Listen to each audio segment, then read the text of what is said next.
The best wisdom is to recognize your own limits. Peter Bevelin. If you have ever believed you were thinking right but the results were disastrously wrong, what was the problem?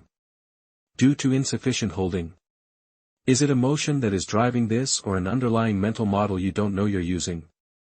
You may have read dozens of self-development books, memorized logical thinking techniques, and practiced emotional control. But in the end there is still a silent question that you have not answered. Why? Despite good intentions and full knowledge, humans continually make wrong judgments. This book does not pretend to cure the shortcomings of human intelligence. It does not paint the ability to think as some kind of omnipotent light. On the contrary, it points directly to the dark areas of instinct. Bias and overintelligence secretly distort the way we see the world. Wisdom is not advice but a complex map drawn from mistakes. A map showing the pitfalls most of us have fallen into. Sometimes many times without knowing. Do you dare to read this book as if you were holding a mirror to yourself? And if you see a face distorted by long-standing illusions, you have the courage not to turn away. If so, go ahead.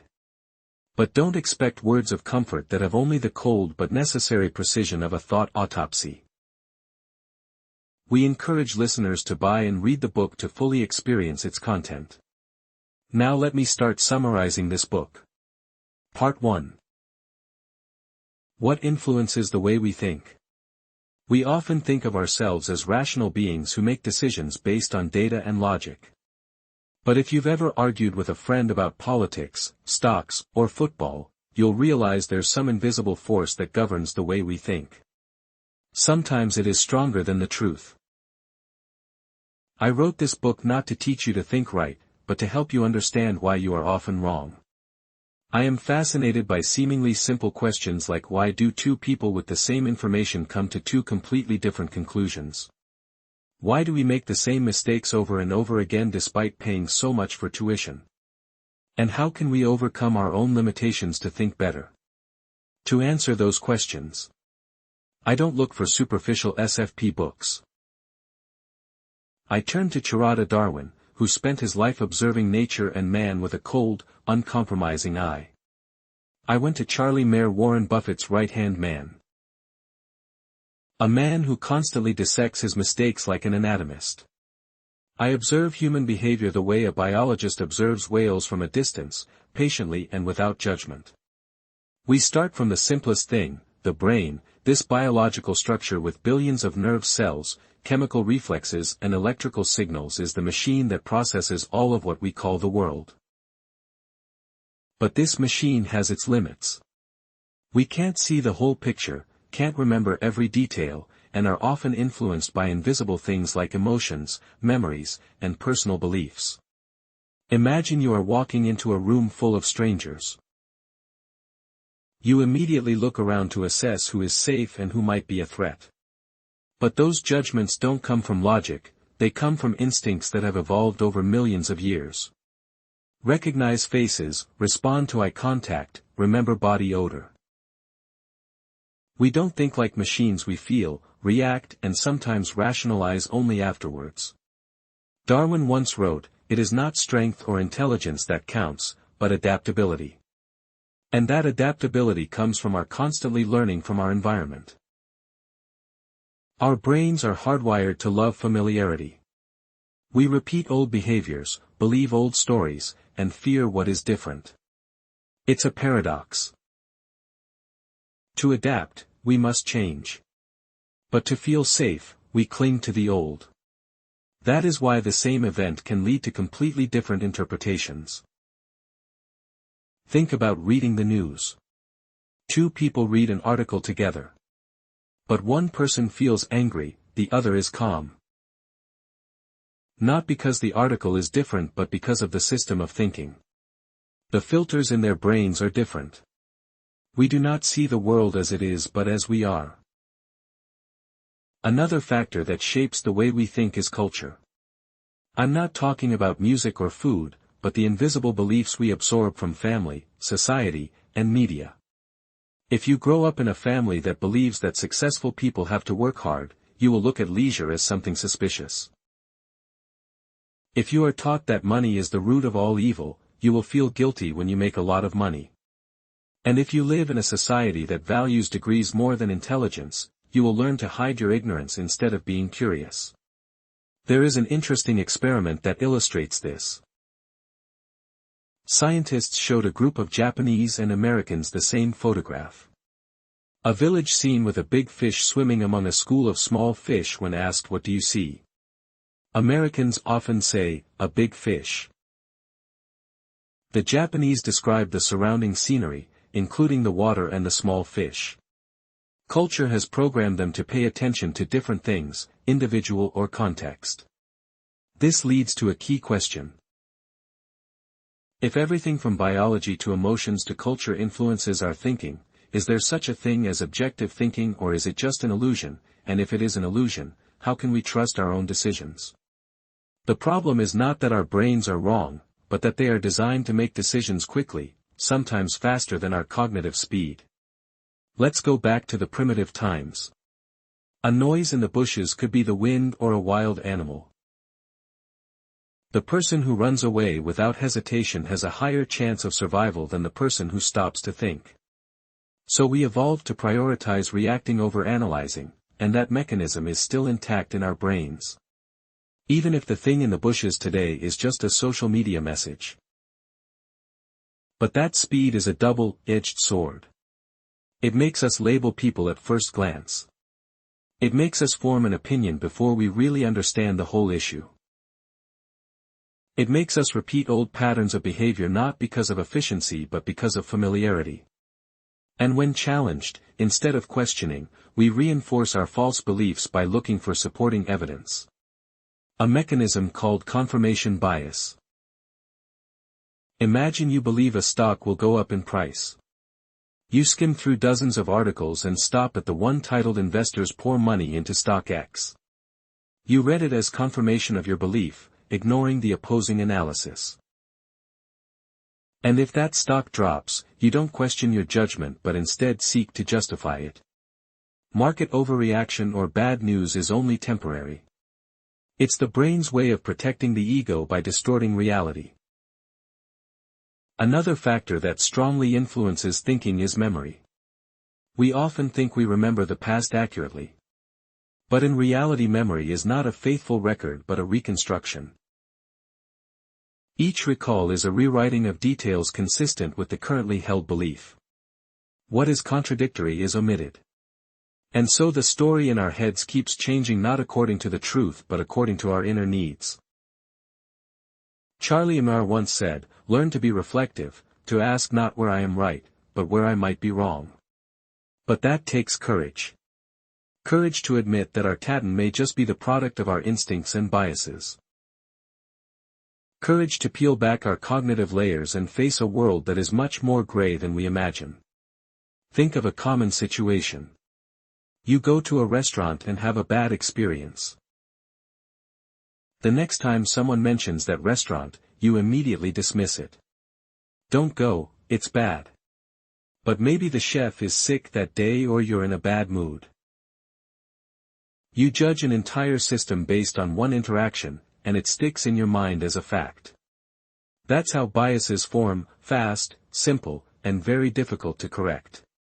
But it's not hopeless. The starting point of good thinking is self-awareness. Understanding that we are easily fooled by ourselves. We can't eliminate bias completely, but we can learn to recognize it. Face them. Like a sailor who can't control the wind, but can adjust the cabin. A good strategy is to think probabilistically, instead of asking am I right or wrong. Ask what the probability is that I am right.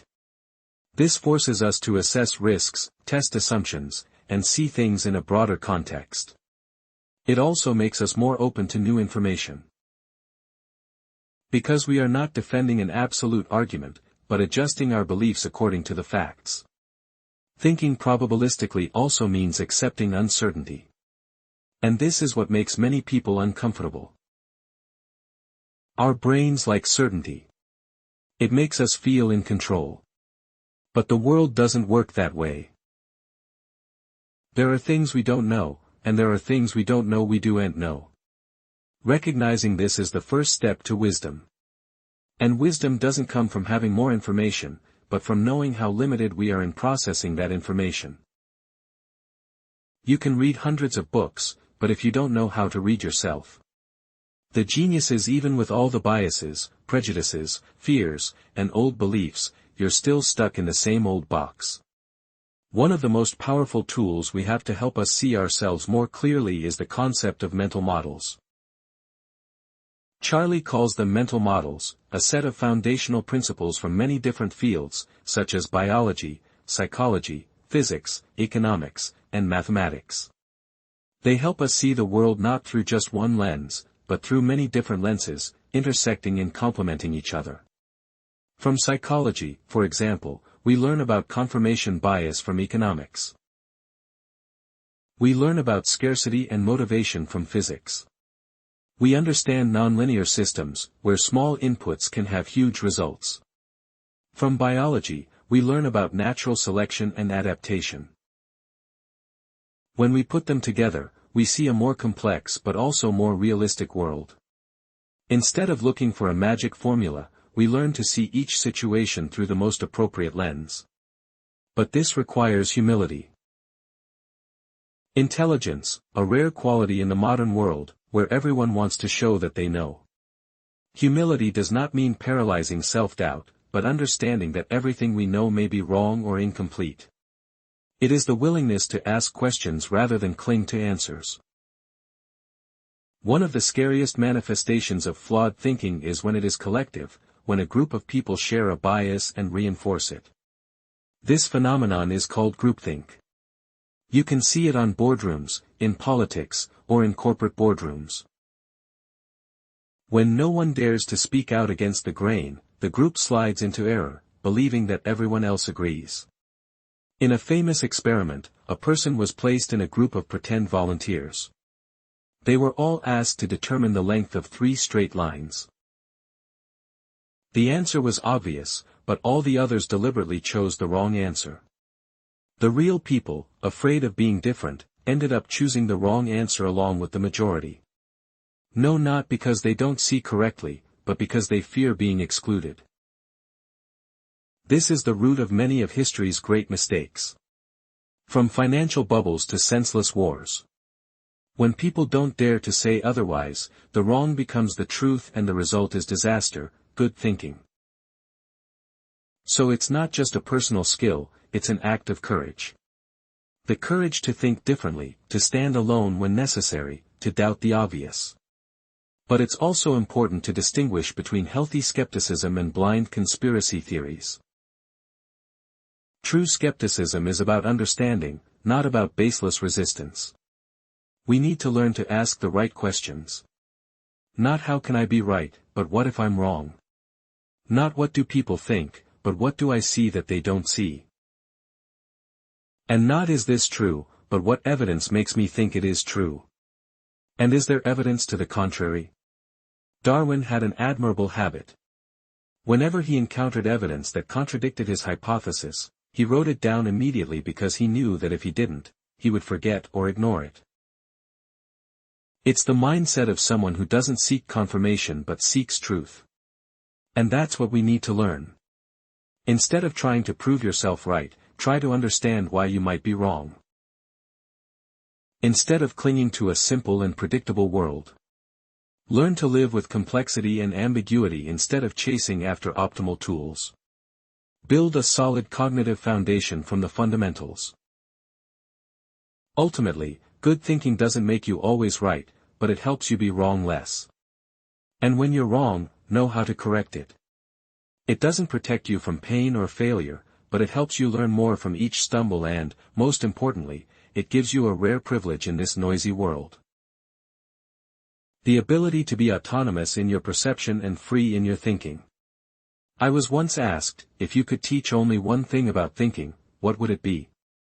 I thought a lot long. And the answer is to learn to see the world as a system, not as a series of discrete events, but as a web of interacting, influencing, and feedback factors. When you understand systems, you stop looking for single causes and start asking deeper questions about context, relationships, and ripple effects. Take a company that is losing money. People might say it's because of bad management or a bad product, but if you look at it as a system, you ask, is there a shift in market demand? Are there macro factors at play? What are competitors doing? Are there bottlenecks in the distribution system? And even is the reward structure within the company creating dysfunctional behavior? Systems thinking doesn't look for blame, it looks for mechanisms. It doesn't stop at the surface, it digs deep into the structure. It forces you to realize that many complex problems cannot be solved with simple solutions. Even sometimes the solution is part of the problem. Another important consequence of systems thinking is understanding lag, the time between action and result. Many people give up too soon because they don't see immediate results. But in systems, feedback is not immediate. A right decision can be mistaken for a wrong one in the short term, and a wrong action can bring short-term rewards before the real consequences appear. Also in systems, we learn about positive and negative feedback loops. Positive feedback loops amplify the tendency for more results to be invested in, creating more results. But if the tendency is wrong, it amplifies the error. The financial bubble is a typical example, while negative feedback loops help to adjust, slow down, and stabilize the system. Self-reflective people are such a correction mechanism in their own thinking. But the most difficult thing in systems thinking is not understanding the model, but letting go of simplicity. We love stories with a beginning, there are clear middles, clear ends, but the world does not operate linearly. There are phenomena that occur not in a clear chain of cause and effect but in a cloud of nonlinear interactions. And if you are not willing to live with that, you will always be surprised and hurt by the unpredictable. So another important principle is prudence. Not fear but respect for complexity.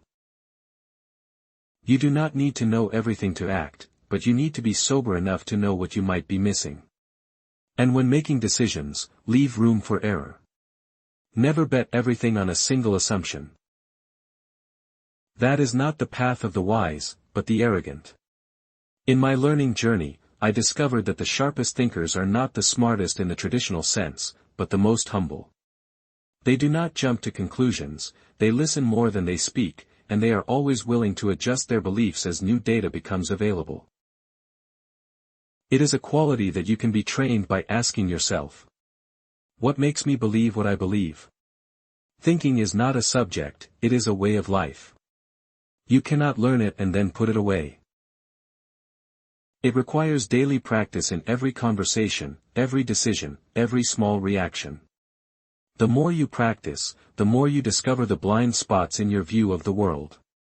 And it is when you realize you are not seeing clearly that you begin to see truly.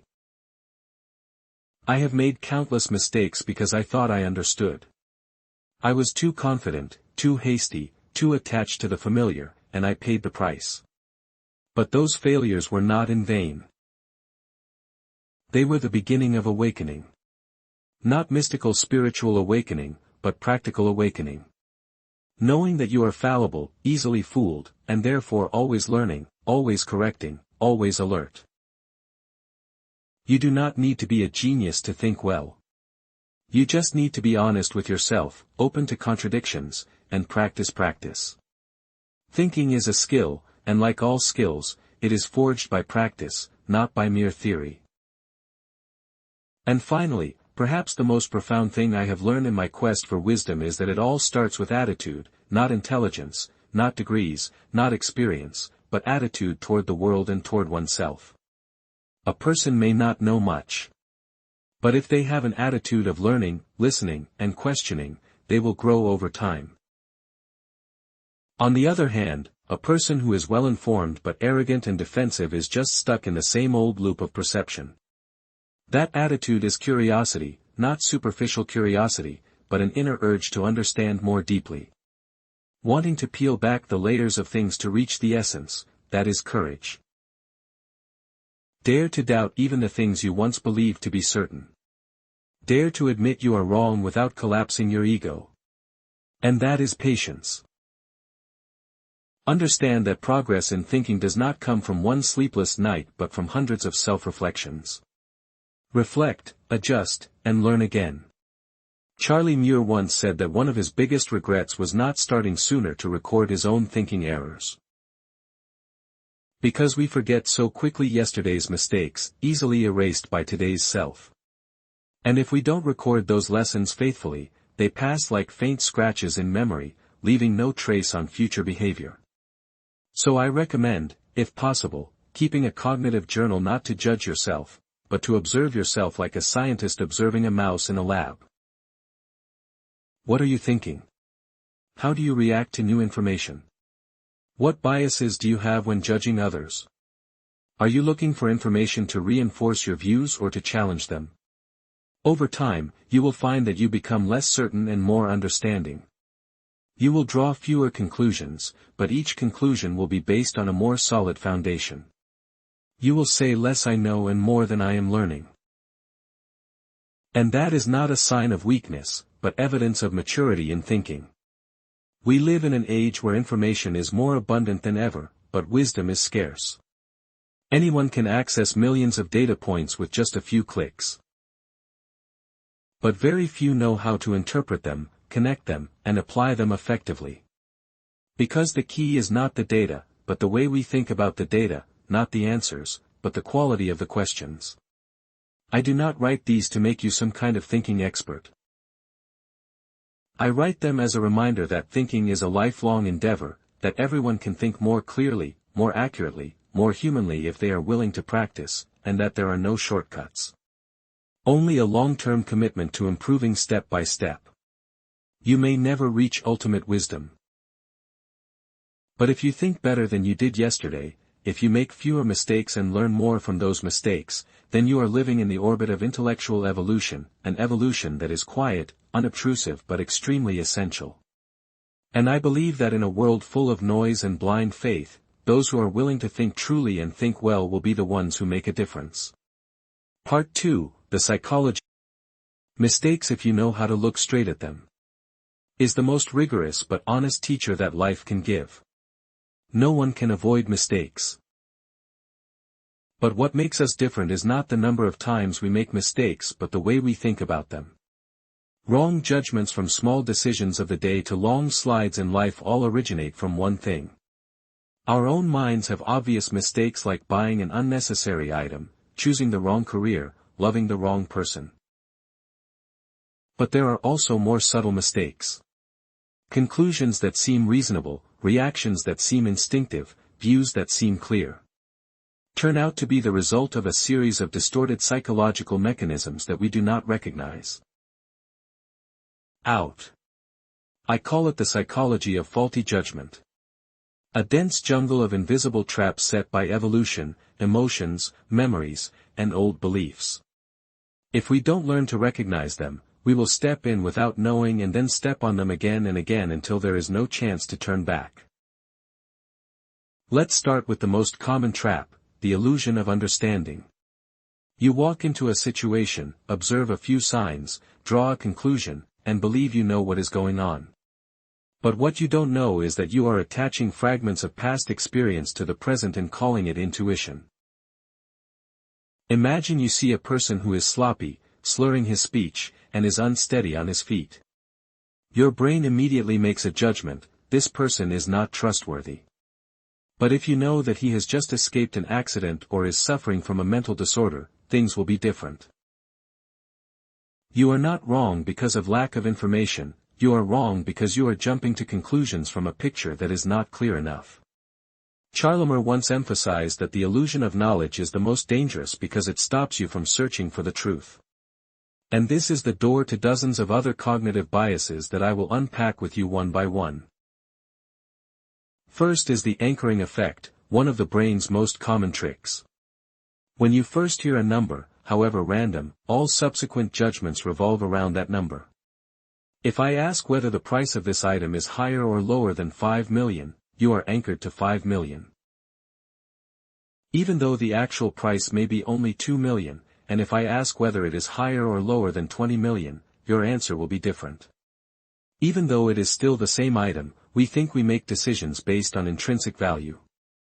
But in fact, we are strongly influenced by random starting points and in life. From negotiations, buying, investing to judging people.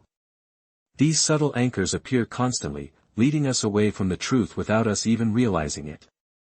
Then there is confirmation bias. A brain mechanism that makes us only look for information that fits our existing beliefs and ignore or deny facts that don't. If you believe that successful people wake up early, you'll only remember stories like Timok or Howard Scott waking up at 4 a.m. and forget that Chu Chiu often sleeps until noon. Your brain will edit reality to justify your beliefs, not to test whether they're true or false. Confirmation bias is why arguments are often futile. People aren't really listening, they're just trying to strengthen their own arguments. When someone offers an opposing opinion, instead of reflecting, we go into defensive mode. Logic is overridden by emotion. Facts are replaced with ego-friendly versions of the truth. And more, the halo effect causes us to attribute all the good qualities to a person just because they have one thing going for them. You see someone who's articulate and well-dressed and immediately think they're smart, trustworthy, successful. But that's just a shadow of a first impression, like seeing a shiny diamond and assuming it is priceless regardless of its clarity, weight, or origin. But the error doesn't just come from how we see others, it also comes from how we see ourselves. There's a bias called the illusion of superiority, where most people believe they are better than average. The irony is, if everyone is above average, who is below average? The average student thinks he did well. The losing investor thinks he has a long-term vision. The bad driver thinks he just needs to focus a little more. That's not confidence, it's an illusion. That illusion is fueled by another bias. The outcome bias. We judge decisions based on the outcome, instead of the decision-making process. If someone bets all their assets on stocks, technology, and gets rich, we call them a genius. If they lose, we call them stupid. But in both cases, the right thing to judge the price is not the outcome, but the rationality of the decision at the time it was made. You can be right by accident, or you can be wrong by doing the right thing. This distinction is extremely important, especially in high-stakes fields like investing, business, medicine, or strategy. Another common mistake is group behavior bias, where we adjust our perceptions, even our morality. To fit in with the group, you see everyone in the group agreeing with a bad idea and instead of objecting, you keep quiet afterward. You even convince yourself that you must be the one who is wrong. The brain cannot stand feeling excluded, so it will distort reality to make us feel like we belong. This explains why large organizations can make fatal mistakes without anyone daring to speak up. Even simple experiments have proven this. When the whole group deliberately chooses the wrong answer, the individual will often follow. Even when they know it is wrong, when the atmosphere in a room full of false consensus, the truth is stifled not by force but by silence. And then there is loss bias. We hate losing more than we love winning. The negative emotion of losing $1 is stronger than the pleasure of making $1. So we hold on to losing investments, hoping they will turn around instead of cutting our losses in time. And with winning investments, we rush to sell to lock in profits, afraid that the profits will disappear. This is a paradox. We let our losses run long and our gains short. Loss bias makes us hostage to our emotions.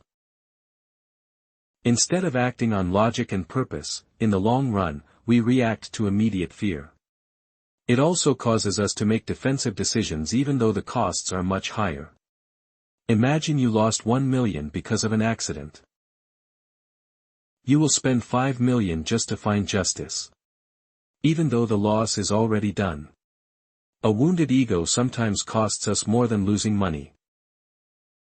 And on a deeper level, There is a mechanism called post-action rationalization. We do things impulsively, emotionally, even irrationally. Then find a reason to justify, the reason comes after the action. Not before, we did not live by logic but by instinct. Then wrap that instinct in fake logic to convince yourself. This is how the mind avoids cognitive dissonance, the pain of knowing that it is not being reasonable. A person buys a car that is twice as expensive as their annual income.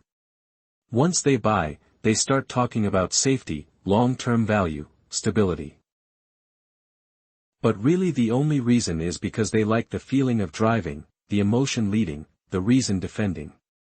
If you ask before you buy, do you think you are acting rationally? They may hesitate, but once they act, the answer will be obvious. That is why misjudgment is not an accident. It is an inevitable consequence of the way the brain works. And without the effort to identify, separate, and learn, we will forever slide into a series of wrong decisions that seem right. Like a man walking in the fog thinking he is walking in the sun. Only when you fall off the cliff do you wake up, try to stop and observe your day. You will find yourself making a lot of misconceptions and perceptions without even knowing it. You wake up, scroll through the news, and stop at headlines that match your perspective. You go on social media, see someone boasting about their achievements and immediately attribute all the positive qualities of intelligence and hard work to them. Have leadership talent, you go out to meet someone with a sloppy look and don't give them a chance to finish their sentence. You have lunch at the same restaurant because you always go there, and at night you sit back and look at the profit and loss statement and say to yourself, today I thought rationally. Our ego is very good at storytelling. It creates a smooth logical narrative to rationalize a series of disjointed, emotional and biased actions. We love a good story, especially when the main character is us. But if we don't stop to peel away the underlying mechanisms, the so-called thinking is just a draft hastily written in the darkness of the unconscious. And so we move into a more dangerous form of distortion. The identity between emotion and fact. Feeling afraid does not mean you are in danger. Feeling confident does not mean you are on the right track. Feeling right does not mean it is right. But in the brain, emotions are the most powerful data. It can override logic, distort memory, and overshadow emotional warning signs that produce a consequence. The absurdity of probability assessment. The human brain is not good at thinking in probabilities. We rate the risk of a plane crash higher than a car crash. Because plane crashes are more dramatic. I'm more afraid of sharks than splashing water in the bathtub. Because sharks appear in movies. We judge the probability of a startup's success based on one person's success story, instead of the overall figure of a 90% failure rate. Emotions attached to specific images cause us to prioritize vivid information over accurate information. Name it. Memorability error. If an example is easy to imagine, familiar, or emotionally appealing, we judge it to be more likely than it actually is. You hear about the man who won the lottery 3 times in a row and think you can do it too. You hear stories about startups raising capital at lightning speed and think you have a great idea like that. You remember the one time someone was saved by a strange cure and ignore the statistic that it doesn't work the other 99%. Our brain does not like empty spaces where information is missing. It will fill in. But fill it with what? By personal experience, fleeting emotions, old beliefs. And so the imagination is filled with memories, prejudices, media and simplifications. We do not judge things as they are, but as we can easily recount them. Memorability bias is something that the media and advertising take full advantage of. They don't need to change the truth, they just need to tell a better story. A strange accident, a rare disease, a young businessman changed his life. Each such story becomes an anchor, a reminder, a living proof for millions of people who believe that the world operates according to an emotional logic. There is another form of bias, less talked about but very common. Sunk cost bias. You invested in a project that was losing money, but because you put so much effort and money in, you can't stop. You keep adding to your hopes because you feel sorry for what you have lost. Reason tells you to cut your losses, emotion tells you to save face, and as a result, you dig deeper into the hole. Sunk cost bias causes us to hold on to toxic relationships, flawed ideas, and ineffective strategies. Just because I don't want to waste my efforts. But the truth is that lost money cannot be returned. The only question is the next decision worth what you have left? If not, stop. Regret does not restore lost value, it only prolongs the loss. One of the most sophisticated mechanisms that causes us to misjudge comes from evolution itself.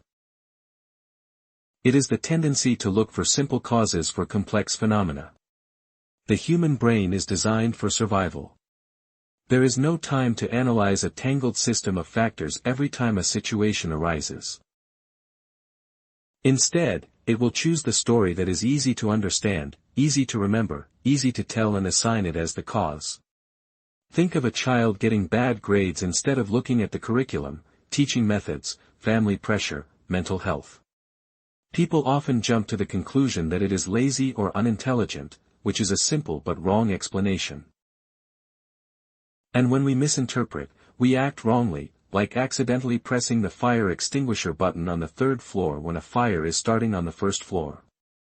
The tendency to oversimplify also makes us look for someone to blame. If a project fails, we find people. If a country is in chaos, we look for leadership. If a negative trend occurs, we find out who started it. This helps the brain feel like it has solved the problem. But the truth is it only stops at the surface. The world is more complex than that, and every cause has a deeper cause underlying it. Related to that is another bias, attribute bias, where we attribute other people's success or failure to individual character and ignore circumstances. If someone gets rich, we think they are smart, bold, and have a business mind. If they fail, we say they are incompetent and undisciplined. But if it were us, we would cite bad markets, bad luck or lack of support. We judge others by results and ourselves by circumstances. This completely distorts the way we see the world and is especially dangerous when we are in a leadership or decision-making role.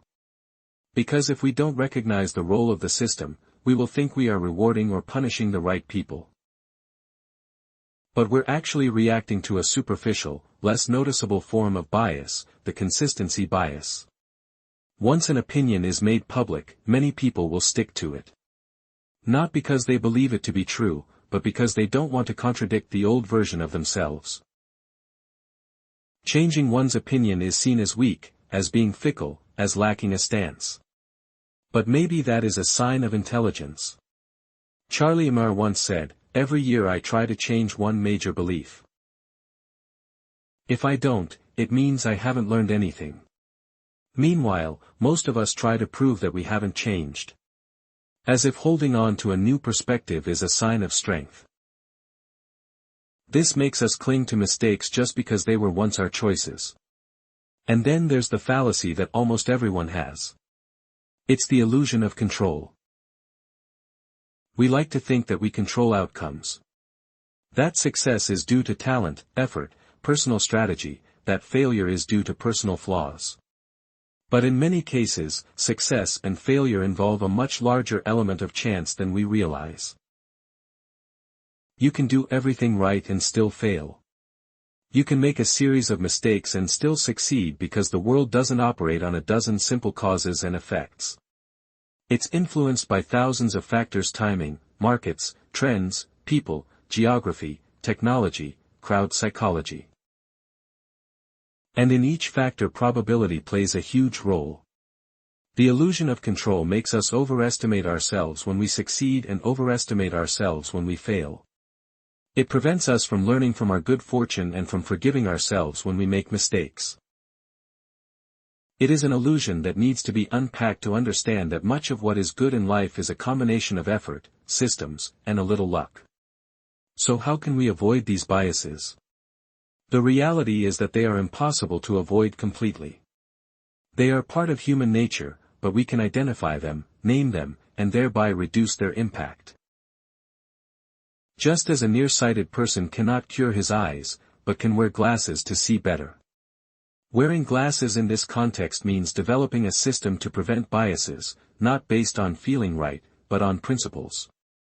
And one of the most powerful principles is to stop and review before every important decision. Ask yourself, what am I thinking? What makes me think that? Do I have evidence to the contrary? Am I clinging to emotions, prejudices, or old beliefs? Who can honestly challenge me if I'm wrong? What are the costs? If I'm right? It could be accidental.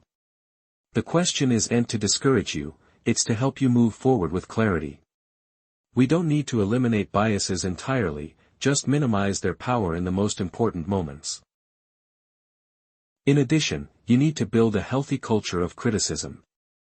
Don't just find people who agree with you, find people who think differently and respect them for it. A group of like-minded people can create false confidence and repeat collective mistakes. A group with diverse viewpoints and a healthy culture of criticism can prevent cognitive disasters. Take a lesson from Darwin. He rewrites evidence against his hypothesis as soon as he finds it. Because he knows that his brain will quickly forget or rationalize to protect his ego. That's cognitive humility. Understand that we are fallible creatures, so actively challenge yourself. Don't trust your intuition blindly. Intuition is the result of repeated experience and accurate feedback, like the intuition of a chess player or a surgeon. But in a complex environment, without clear and repeatable feedback, intuition is easily ignited. If you have not experienced hundreds of similar situations, your intuition is not as reliable as a simple analysis, a simple but effective strategy. Write down the decision before making it. Write down the reasons, the expectations, the risk factors. Then when the result happens, whether right or wrong, go back and evaluate, did I have a reasonable reason? What did I miss? Did I fall into any bias? From there, you build a library of mistakes and also a library of wisdom.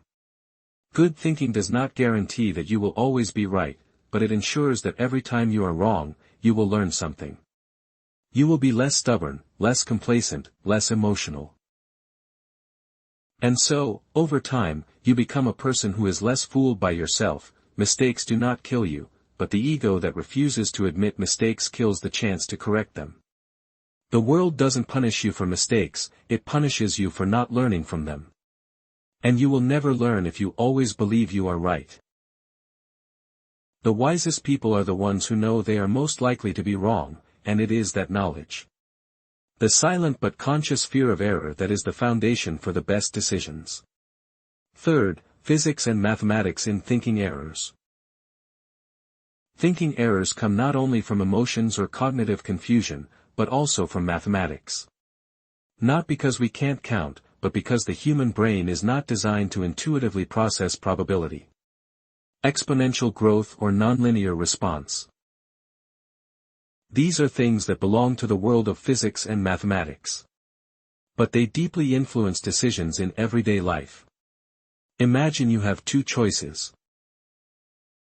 One is to receive 10 million VND today. Two is to receive 1 cent today. But that amount will double every day for 30 days.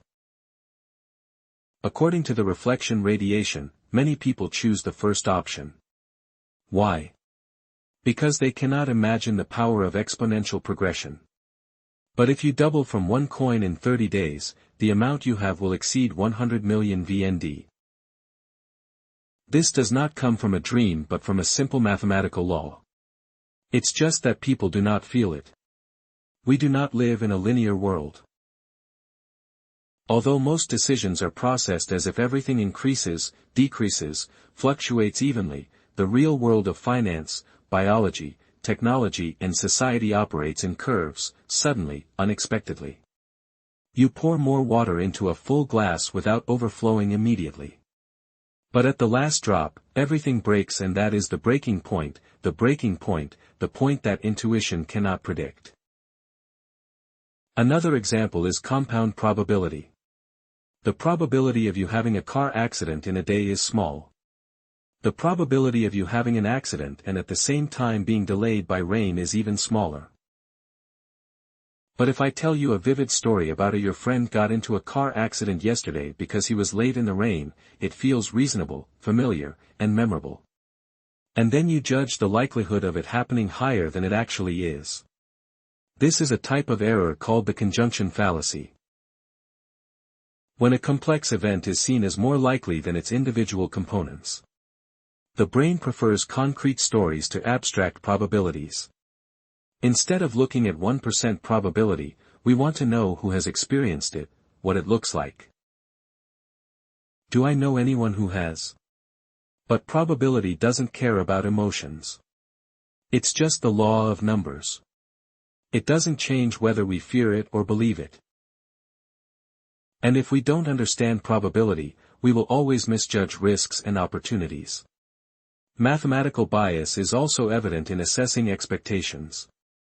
You see an investment that can make 1 billion and you put money in because it sounds great. But if the probability of making a profit is only 1/10, the expected value is only 100 million. And another investment that has profit of 500 million with a 50% probability. The expected value is 250 million. So which is the reasonable choice? Unfortunately, most people do not calculate but only look at the impressive number. Charlie Munger always said, think in terms of probability, do not ask if it is possible, ask what is the probability, but the probability is not as attractive as the story. It has no emotion, no characters, no climax. So we ignore it and pay the price. Mathematical ignorance doesn't just affect individuals, it also leads to bad decisions by organizations and societies. Look at how the media reports on risk. If a drug has a 1% chance of causing a side effect, the headline is that a good drug can kill. And people panic, but no one asks what the chance is, or what the benefit is, or how it compares to natural risks. This is where we get trapped by statistical incompetence. Our brains are not good at estimating relative risks. We hear that something doubles our risk of cancer and think that's terrible. Even though going from 1% to 2% sounds serious, in reality the change is negligible. Add a few sensational words and the panic spreads beyond the true nature of the risk. Or consider the phenomenon of probability illusion, where a very rare outcome is made to seem common. Just because it's been repeatedly shown, when we hear stories about lottery winners every day, our brains start to think that winning the lottery is a theoretical possibility. We know the probability is 1 in a million, but the emotion of the image of the winner and the attractive narrative make us believe that it is closer than it is. Psychological proximity increases the probability imagined in mathematics. Another important thing is nonlinear response, which means that the input is not proportional to the output. Doubling the effort does not mean doubling the result. Sometimes adding a little change creates a big jump and vice versa. Sometimes we put all our effort but the result is only a little bit better. If we are not aware of this, we will be constantly disappointed or have false expectations. Think about learning a new skill. In the beginning, you may make very fast progress, but then the growth slows down even if you practice more, or in losing weight, initially losing fast and then leveling off. If you do not understand nonlinearity, you will easily get discouraged and think you are doing it wrong. When in fact, it is the nature of all complex systems, with thresholds, limits, and delays. Because of nonlinearity, we often misjudge the scale of cumulative phenomena. For example, debt does not increase steadily, it accumulates slowly and then suddenly explodes, or trust in a relationship takes a long time to build. But just one bad behavior is immediately broken, and when it breaks, repair efforts do not create proportional recovery. Damage in the real world is often irreversible. Like numbers in a spreadsheet, there is a profound paradox here. What is easy to measure, such as profits, indexes, and time, is most easily misunderstood if we do not attach it to the system context, and what is difficult to measure, such as reliability, emotions, and structural durability, is often ignored even though they have a huge nonlinear influence. This misunderstanding causes strategic deviation, investment deviation, and sometimes total collapse. Also related to mathematics is the concept of ignition average. You hear that the average income of a country is 10 million VND a month. But that does not mean that most people earn 10 million in a skewed distribution like income. The average may be inflated by a small group of the very rich. The rest may be living far below that.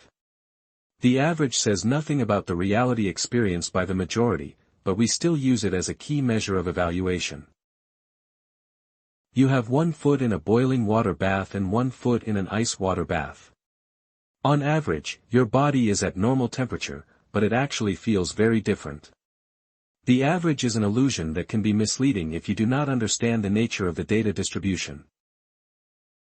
So when making decisions based on the average, we need to ask, how is this data distributed? Is it skewed? Is it skewed? A very dangerous bias arises when we try to predict the future by extending what has happened in the past in a straight line. If the stock market has just gone up 10% in 6 months, we tend to think it will continue to rise like that for the next 6 months. If a child does well in the first 2 years, we believe that he will continue to do well in the following years. We love continuity, and that is when we are most easily fooled. In reality, most systems are cyclical. Growth leads to saturation, saturation leads to decline, decline leads to adjustment, and from there can be recovery or disintegration. Nothing lasts forever. But the human brain tends to extend the present. We think today is a slice that represents the whole future curve. And that is when we make the biggest bet on a wrong model.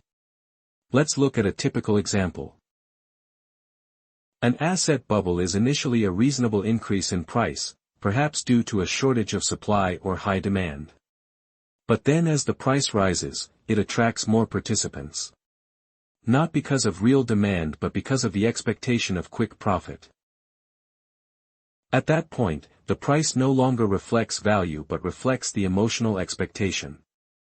And when expectations peak, even a small piece of bad news can cause confidence to news collapses like dominoes. In other words, complex systems have breaking points. Points where all the accumulated momentum suddenly changes direction. Mathematics calls this a threshold of instability.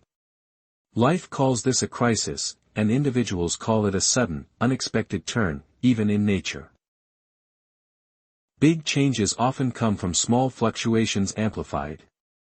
A tornado is not started by a strong wind but by the accumulation of energy on a micro scale.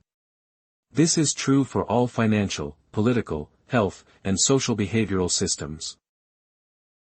Without understanding nonlinearity and accumulation, we will be caught off guard and unable to react. And here we come to another mathematical concept. Reciprocal scaling. If your assets fall by 50%, you need to increase by 100% to get back to where you started. This is not a pun, it is pure mathematics. Decline and increase are not two symmetrical movements. They have completely different consequences. That is why preventing losses is much more important than trying to achieve extreme profits. You are investing, you win 10% then lose 10%, you think you are probably broke. In fact you have lost, and if you lose another 20% you need to increase to 25% to get back to the starting point. The real world is like that, losses are more devastating than gains of the same absolute value. So a good mathematical thinking strategy is not just about finding ways to win big but avoiding catastrophic losses. That is why Munger and Buffet often say, rule number 1 is not to lose money, rule number 2 is to remember rule number 1. It sounds so simple that it is a cliché, but behind it is a deep understanding of the nonlinearity and mathematics of loss. Also in physics and mathematics, another phenomenon that can be misunderstood is the indirect effect. where you change something that seems small, but it propagates through the chain of interactions to create a large effect. For example, you change an algorithm on a social media platform, seemingly small tweaks, but they change how users respond, what content is prioritized, how emotions spread, leading to social polarization, influencing elections. We often only see the direct impact of I do A and get B. But the indirect impact is where all the unforeseen risks lie. And in nonlinear systems, those impacts are not proportional. They are often unexpected, delayed, and escalate in series. Just like a marble rolling down an incline. The system does not always return to its starting point after each impact. A small change can push the system into a completely new state, unable to return to the old state. This is called irreversibility. Many people still naively think that when everything stabilizes, we can return to the starting point, but with many phenomena, there is no way back. You cannot heal a relationship the same after trust is broken. You cannot erase the impact of a bad business decision when the brand is lost. Structural damage and its consequences do not follow linear logic. That is why it is important to understand the phases of disruption as in physics. When a system goes beyond its breaking point, the reactions that occur no longer follow the old rules. You cannot control a tsunami with dam rules, just as you cannot control a crisis of confidence with economic indicators. Mistakes often occur when we apply the rules of stable and chaotic zones. A typical example is the global financial system in 2008. Many risk models at that time assumed that fluctuations would follow a normal distribution. That is, extreme events would be rare and have little impact. But the truth is that extreme events happen more often than we think. And when they do, the model collapses not because of technical errors but because of wrong assumptions. The math is not wrong. The people who use the model are wrong. This is where we need to mention one of the fatal misunderstandings in mathematical thinking. Believing that what is complex is more accurate, but the model is not always more. Complexity also yields better results. Sometimes a simple rule with redundancy and flexibility will survive longer in the real world. Mathematics should be a tool to help us understand, not a substitute for sanity and prudent intuition. And like any tool, mathematics can become a smokescreen that obscures the truth. Take the example of business metrics. A company can make its financial figures look good for a few quarters in a row by restructuring its books, optimizing interim costs, or timing its revenue. But these actions, while valid under accounting, hide the truth about the actual state of its mathematical business model, and users of the data, if not careful enough, become victims of the very charts they think they are analyzing. And deeper down we face an inevitable paradox: the more we try to measure and model, the more we risk falling into the illusion of control, that we can foresee everything. Things, optimizing every variable, understanding the system, but the world, especially the world with humans, is not a laboratory, it is an ecosystem with thousands of self-feedback points, uncertainty and random elements.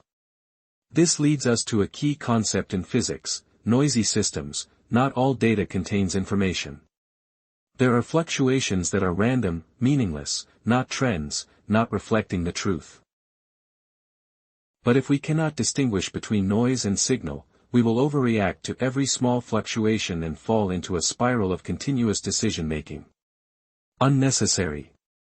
Imagine you invest in a good company for the long term, but just because the stock price drops 2% during the day, you panic and sell, or you monitor your health indicators every day, see your heart rate increase slightly after a night of little sleep and immediately worry, look up, change your schedule. This is a reaction to noise, not a signal. And in a world flooded with data, the ability to distinguish between the two is a skill. Survival.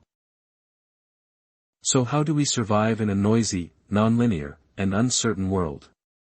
The answer is not to eliminate all risk, but to learn to design resilient systems of thought and action.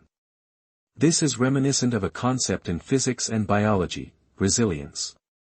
A bamboo tree survives a storm not because it is stronger than steel, but because it can bend. It does not break, it is flexible. Good mathematical thinking in an uncertain world is not about finding the right answer, but about determining an acceptable margin of error. Instead of asking which scenario will happen, good thinkers will ask, what is the worst-case scenario? How much can I take? Where will my system break? Munger calls this avoiding stupidity. Because being smart is hard, but avoiding stupidity is already a big step in finance.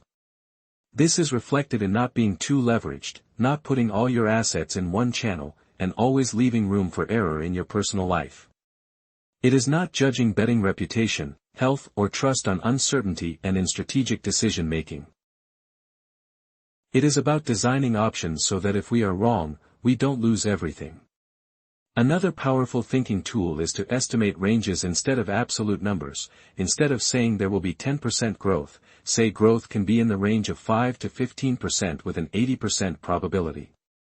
This not only reflects the nature of the uncertain world but also helps us avoid falling into false confidence.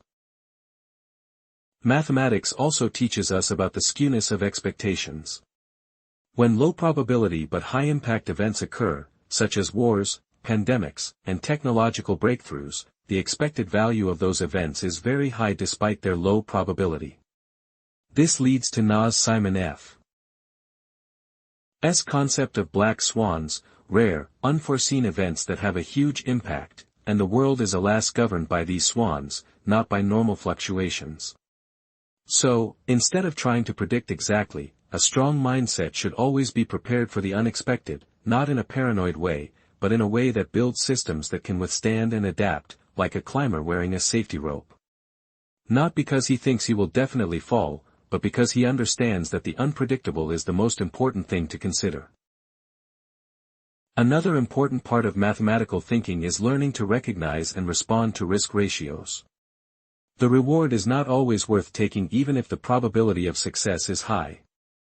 If the reward is not worth the risk, and vice versa, there are opportunities with low probability. But the reward is so great that it is worth trying if the cost of failure is small. This is how value investors, entrepreneurs, and even the best strategies in history operate. A gamble with a win rate of only 20%.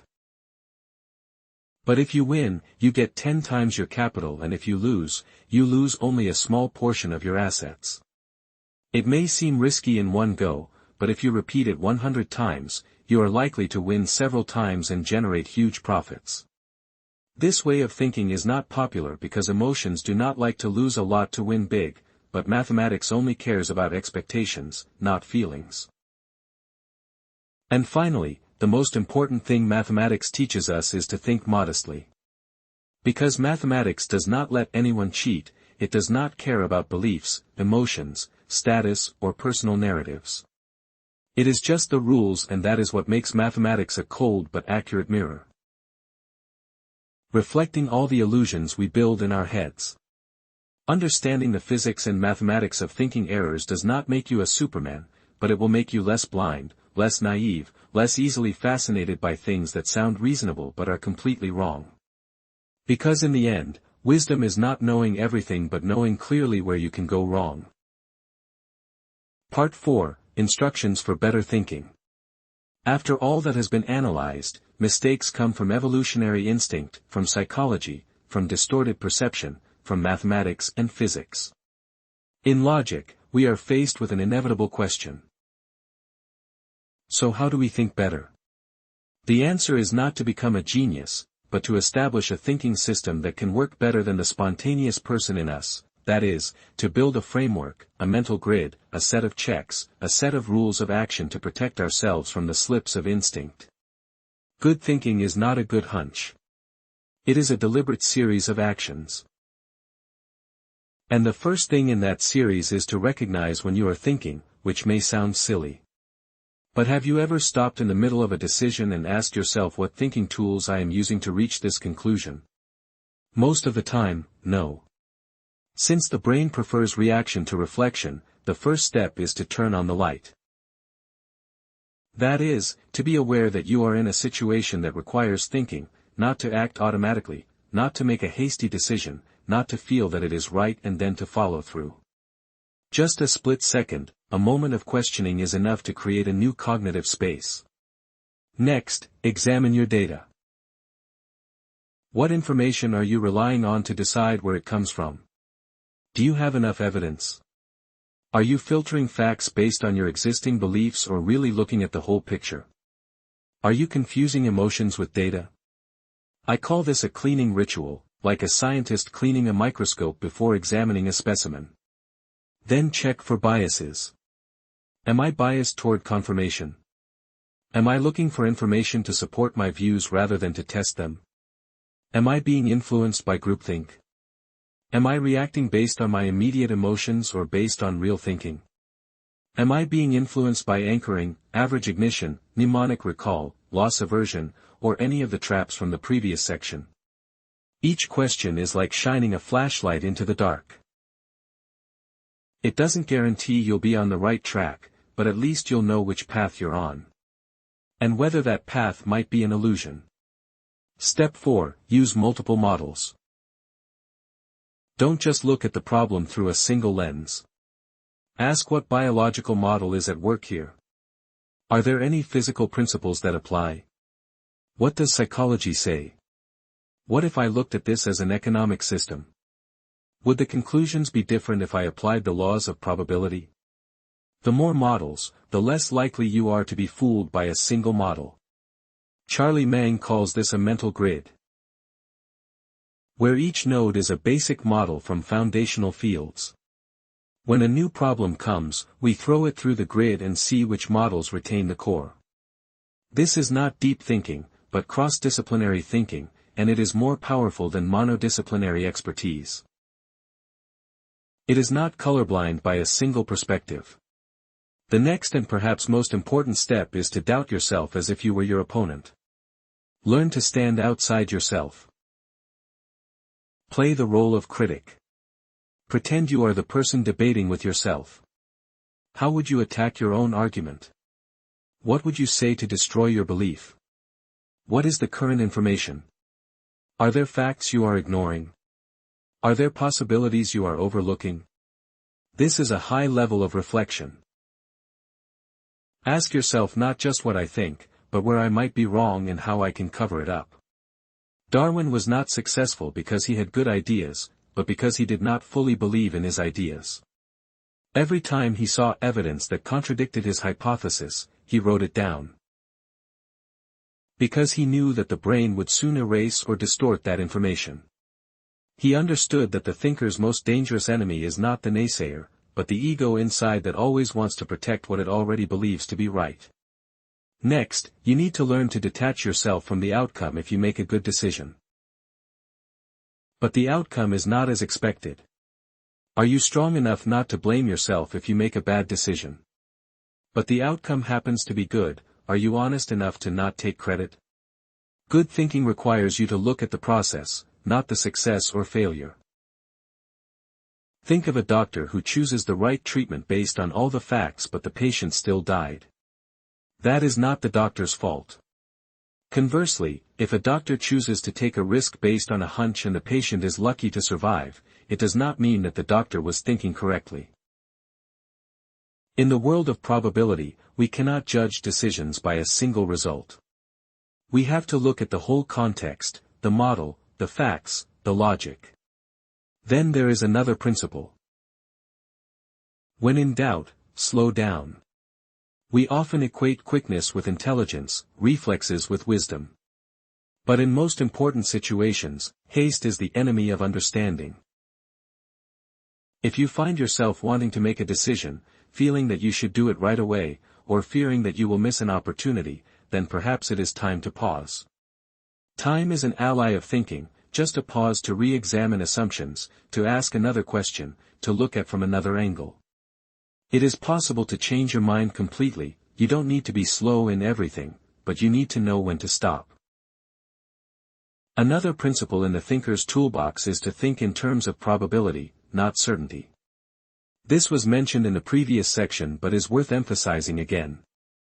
Every conclusion you make should come with a degree of confidence, not just right or wrong. For example, I believe this is true with 70% probability. Instead of being certain this is true, probabilistic thinking helps you be more flexible, more open to new information, and less clingy to old beliefs. It also helps you avoid a very common form of cognitive error. I was right once, so I will be right again. In fact, the last time you were right may have just been the result of favorable probabilities. If you confuse probability with inevitability, you will start making wrong judgments and lead to much greater consequences. Finally, remember this. Don't try to be right all the time. Try to understand. People who always try to be right often get defensive, ignore unfavorable information, and distort reality. Those who want to understand are open, listen, update their beliefs, and only those who want to understand are able to change themselves in a sustainable way. Imagine you walk into a room full of strangers. Each person has a perspective, a belief, a past. If you come with the mindset of I come to win the argument, you will react in a fighting manner. You choose sides, you argue, you find the other side's weaknesses. But if you go in with the mindset of I come to understand, the whole experience is different. You listen, you ask questions, you dig. You see things you never thought possible before. Good thinking is not a pistol but a magnifying glass. It is not for attacking but for exploring. You don't always need to be critical, but you always need to be curious. Curiosity is a slow-burning fire. Keep your thinking from becoming dogmatic and deeper. You need to build a situation recognition system, a kind of personal mind map, where you associate real-life situations with the appropriate model. For example, when you see a phenomenon that shows signs of rapid growth, you wonder if this is linear or exponential growth. Is it possible to get a bubble when listening to a person who speaks fluently and has a confident aura? Do you wonder if you are suffering from the halo effect? Continuously connecting models to real-world situations is the only way to put theory into practice. Because if you only know about cognitive biases without realizing they are operating within yourself, then all that knowledge is nothing more than an intellectual veneer. Charlie Munger calls this practicing mental models every day like a muscle. Thinking develops only when used regularly, not through inspiration but through habit. And that habit starts with always asking what model are you using here, because without a model you are reacting instinctively and then any deviation can creep in like a thief in the night. One more important thing, don't believe in complexity too much. A simple, robust and easy to apply model in practice. Often more efficient than a system so complex that even its creator cannot control it. The mistake many deep learners make is thinking that more models mean more intelligence. But intelligence lies not in quantity but in the ability to choose the right form for the right situation and to ignore the model when it is not suitable. A wise man is not one who knows much, but one who knows when to use something and when to use nothing. Another guideline I learned from Munger is to consider each mistake as a tuition fee but different from regular tuition. This will be useless if you do not record your lessons. That is, when you are wrong, you need to dissect why you are wrong. What went wrong, what biases were introduced, what models were missed. If you don't do that, you'll continue paying tuition without getting a degree. Keep a faulty thinking journal not for self-punishment but for self-clarification. Over time, you will notice patterns, recurring mistakes, consistent blind spots, patterns you tend to overlook. And it is the recognition of that pattern that is the real beginning of personal cognitive evolution. One more principle, simple but extremely important. When you don't know, say I don't know. It's not just an act of humility, but a strategy of protecting one's thinking. Because the moment you say I know, the brain stops searching. Conversely, when you accept that I'm not sure, you open up to new information, you create space for new patterns, you maintain a flexible state of awareness. One of the rarest skills in today's world is the mindset of deferred judgment. Closer.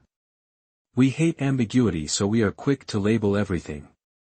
Right, wrong, good, bad, believe, don't believe. But there are issues that cannot be concluded immediately. There are phenomena that require more data.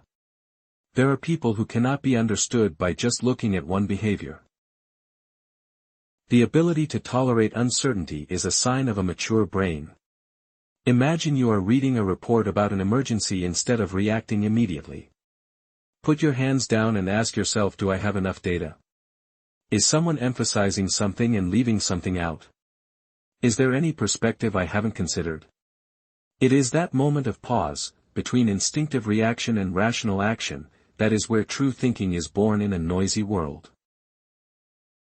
Quick reactions are often praised as a sign of sharpness.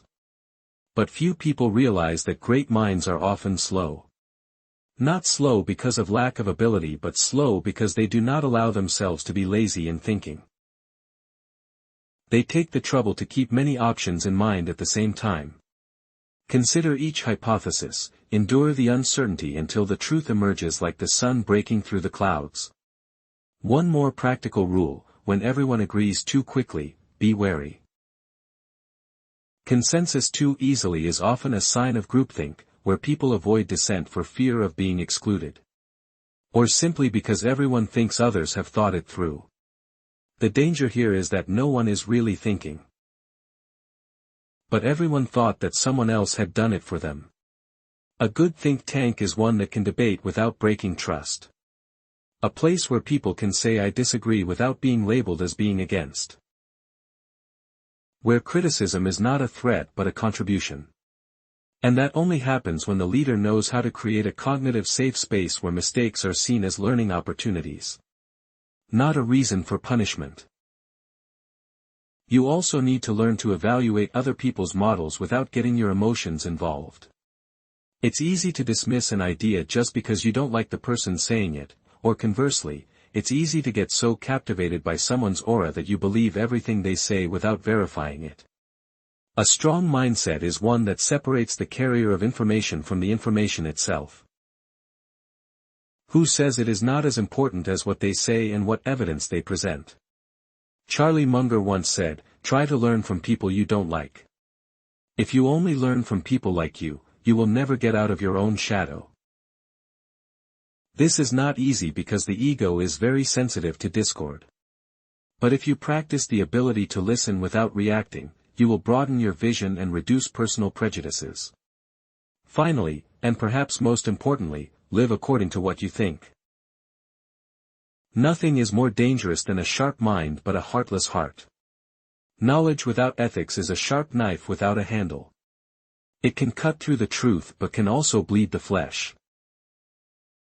Good thinking should not be just a tool for success but a way to live more kindly. When you think clearly, you will hurt others less because of misunderstandings. You will be less quick to judge, less arrogant, less stubborn. And from there, you become a person who is not only intelligent but also safer for those around you. And then, perhaps the core of thinking goodness lies not in technique but in attitude. The attitude of a person who always sees himself as a student, not an expert. That person does not enter the world with a head full of certainty but with an open mind, ready to be filled with things he does not know, does not understand or has misunderstood. That person is not afraid of mistakes because he knows that mistakes are fuel for understanding. He is not afraid of criticism because criticism is a mirror reflecting thinking. He is not resentful when questioned, but on the contrary, he knows that if someone cares enough to question him, it is a rare gift in a world lazy to think. That attitude, the attitude of continuous learning, is what turns thinking from a tool into a character. It not only makes you make better decisions but also makes you live more deeply, more generously, less frivolously. And finally, there is one thing I want to tell you. What I have learned is not from books but from costly mistakes, real regrets and moments of facing my own limitations. Alone. No one can think well alone forever. We need others not to teach us how to think, but to help us see things we cannot see ourselves. An isolated system of thinking, no matter how sharp, is prone to getting caught in its own loop. A reflective, resonant, and challenged system of thinking will constantly evolve. So if you want to think better, build a community of thinkers. People who can tell you when you are wrong, who are brave enough to disagree, and kind enough to listen. It doesn't have to be a large group, just a few. But they have to be honest, intelligent, and more interested in truth than consensus. I have seen that in the lives of people I respect. They don't think alone, they build feedback systems. They invite criticism, they learn from both supporters and opponents. They know that in a world of fog and noise, clarity comes not from outside light but from it's how we question, reassign, and dare to see our limitations. And if you start practicing that a little bit every day right now, I believe you will not only be a better thinker, but also a person who creates a deeper, broader, kinder impact in this world. There are books that don't give you answers, but they give you a mirror. Seeking wisdom is such a mirror. It doesn't teach you how to be smart, it gives you reasons to doubt what is called smart. It doesn't teach you how to think like someone else, but it forces you to confront how you think every day, every moment. If you've come with me to the last page of this journey, I thank you with deep appreciation. Not because you listened to me, but because you bravely went deep into a land that most people avoid, where we no longer blame circumstances but begin to look directly at the shadows within, where maturity comes not from knowing more but from understanding that we are fallible. To what extent? I do not expect you to agree with everything presented in this book. Actually, I expect the opposite. I expect you to criticize, doubt, and if possible, rewrite it with your own experience. Because true knowledge is not born when we finish reading a book, but when we start writing it in our own lives. If you find this journey valuable, please leave a comment, not to praise, but to record together what really remains. It could be a passage that touches you, or an idea that makes you rethink the way you are living, choosing, and thinking. Your sharing is not just a response to me, but could be the beginning for the next person. And if there is a book, any book that you long to listen to in a non-dogmatic, non-rosy, non-pretentious way, a book that deserves to be told with all its depth and truth, please tell me. Maybe from that suggestion, we will open another journey that is no less the difficult part and therefore no less necessary. Thank you and see you again in the next book.